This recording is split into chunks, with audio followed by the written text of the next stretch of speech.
Hi guys, welcome back to my channel. The case that I'm going to be looking into today is a heartbreaking case. Well, they all are, but this one involves a child, so if this is not for you, then please find a different video. You know, it involves an 8-year-old little girl who's called Cherish Perrywinkle. This case is very frustrating and just beyond heartbreaking.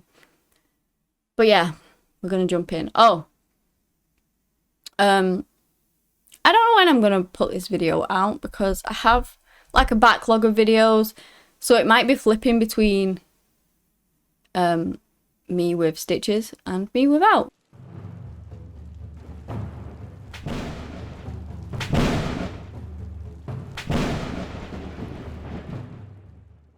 Cherish Lily Perrywinkle was born on the 24th of December in 2004 in Jackson, Florida.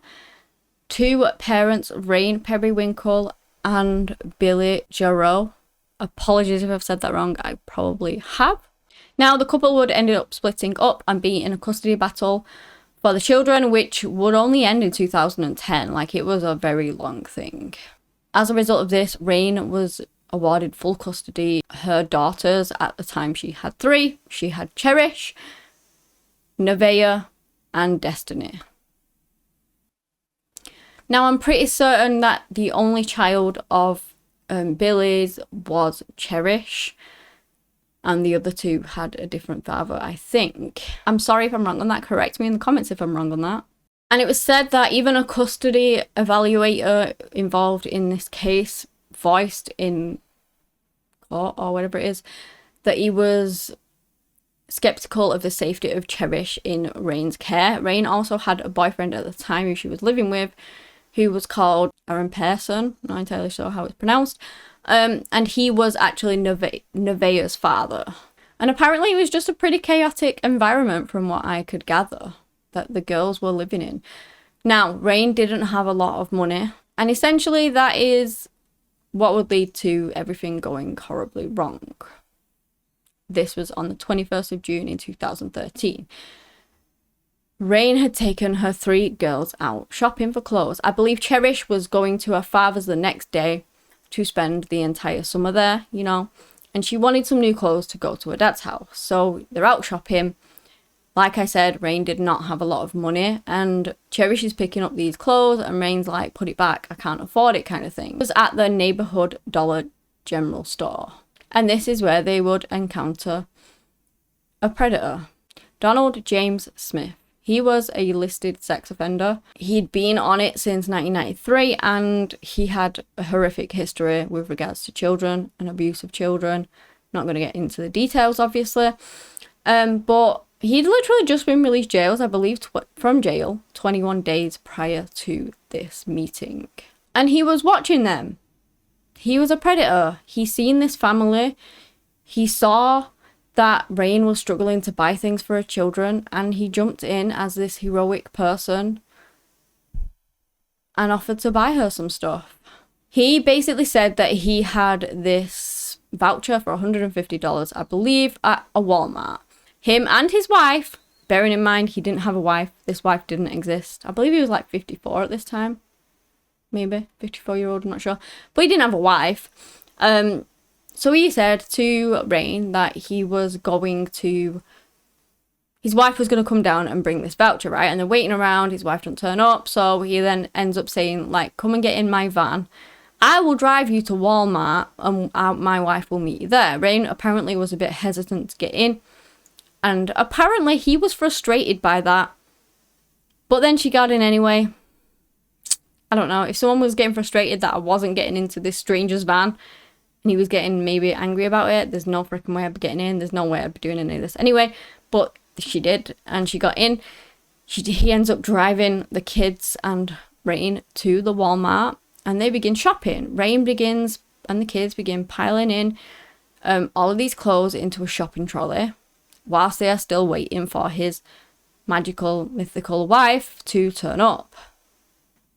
Rain did say that she was skeptical of him and thought that he was too good to be true. However, she desperately needed clothes for her girls, and so she thought that he was just being nice and ignored her suspicions. There's also CCTV of, you know, the footage, if I can find it I'll put it in, of the girls and stuff shopping and walking around the mall and Donald around them. It got to 10 p.m. at night and Donald's wife still had not turned up, and so everyone was starting to get really hungry at this point. And so what does he do? He offers to buy the family McDonald's for tea. I don't know why this occurred, but Cherish followed him.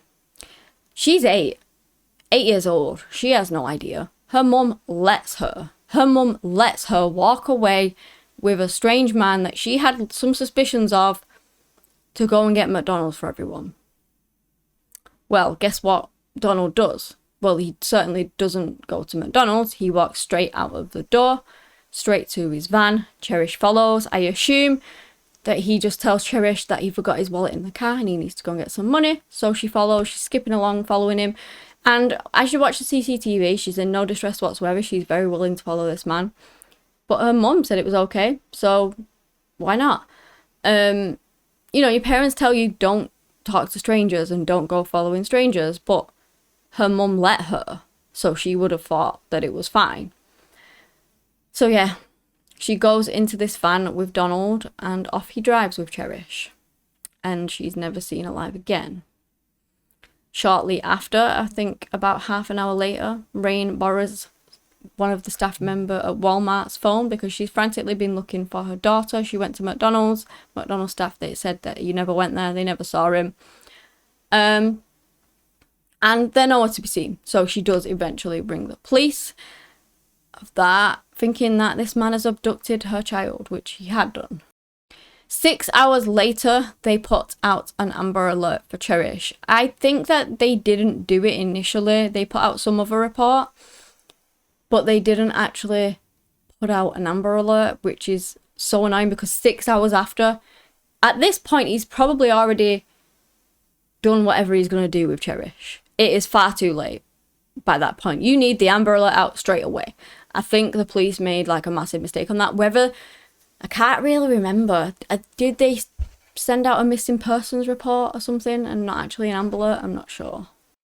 And then once this Amber Alert actually went out, they were obviously looking for his white van as well because they had a description of that. They had a description of the man. They were out looking for it. But basically a roommate of David, I forgot his name. Donald, it's not David, it's Donald. I got the D right. Of Donald ended up ringing and saying that he gave him all the information that he could because he knew it was Donald and he just gave them everything. Hopefully they might find him before he's done anything to Cherish or anything like taken her life at the very least. You know, that was the hope, of, as it always would be.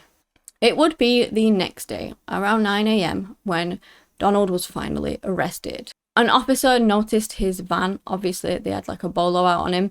Noticed his van off Interstate 95. They then managed to get him near Interstate 10 and arrest him. And when they did, like around the same time, a 911 tip had come in that they had seen Donald's van near the neighborhood Highland Baptist Church. So obviously they're thinking that that may be where Cherish is, sort of thing. When they actually got Donald out of the car, he was wet from the waist down, and there is a marshland near that church. So straight away they're thinking that Cherish is in the water, which is what they shout to the officers, like, you know, she's in the water. And the officers go to this church, into the marshland, and that is where they found Cherish's body. She was deceased. She was still wearing the dress that she wore the night before. It was not a pleasant sight, obviously. She was covered in ants. She had hemorrhages and contusions everywhere. And she had all busted blood vessels, like around her neck, where she was strangled to death. That's what he did to her. Not only that, he did sexually assault her violently, brutally, and horrifically. That did actually distort her anatomy, which just knocks me sick. Honestly, I don't even want to talk about that. But that's what happened to Cherish. The officer stayed with her. He didn't want to leave her alone, and so he did stay with the body. She's an 8-year-old girl, was an 8-year-old girl, and this brutal fucking evil son of a monster did this to her. Ugh, but they'd finally caught him, at least. It was too late for Cherish, obviously, which fully broke my heart.